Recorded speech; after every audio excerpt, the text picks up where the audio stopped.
नमस्कार दोस्तों, स्वागत है आपका इंक और इतिहास में।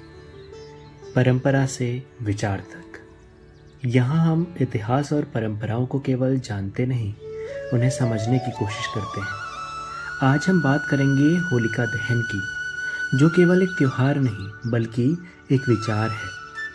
होलिका दहन केवल एक परंपरा नहीं है, यह एक प्रतीक है, एक ऐसी अग्नि का प्रतीक जो हमें यह सोचने पर मजबूर करती है कि असली बुराई कहाँ है।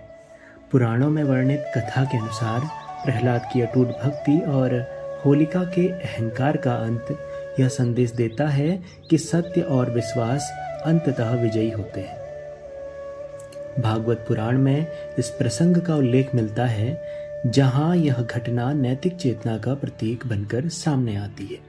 इतिहास के संदर्भ में देखें तो होलिका दहन वसंत ऋतु के आगमन और सामुदायिक एकता से जुड़ा उत्सव रहा है।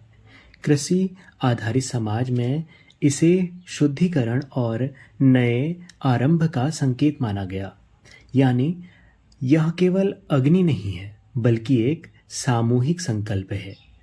लेकिन आधुनिक युग में प्रश्न और भी गहरे हो जाते हैं। 19वीं सदी के दार्शनिक कार्ल मार्क्स ने कहा कि धर्म और सामाजिक संरचना एक दूसरे से जुड़े होते हैं।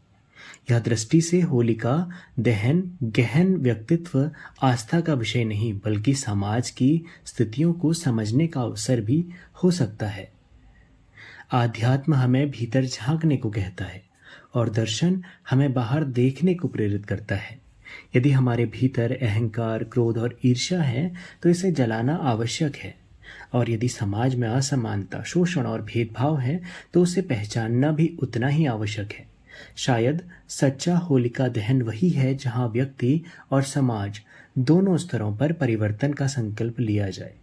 इस होली सिर्फ होलिका मत जलाइए, अपने भीतर की बुराइयों और अहंकार को पहचानिए और समाज की असमानता को चुनौती दीजिए, क्योंकि सच्ची अग्नि वही है जो केवल राख नहीं बनाती बल्कि मनुष्य को अधिक जागरूक, अधिक संवेदनशील और अधिक मानवीय बना देती है। अगर आपको यह विचार सार्थक लगा हो तो इसे आगे बढ़ाइए, क्योंकि इंक और इतिहास में हम परंपराओं को केवल निभाते नहीं, उन्हें समझते भी हैं। मैं मिलूंगा आपसे अगले विचार के साथ।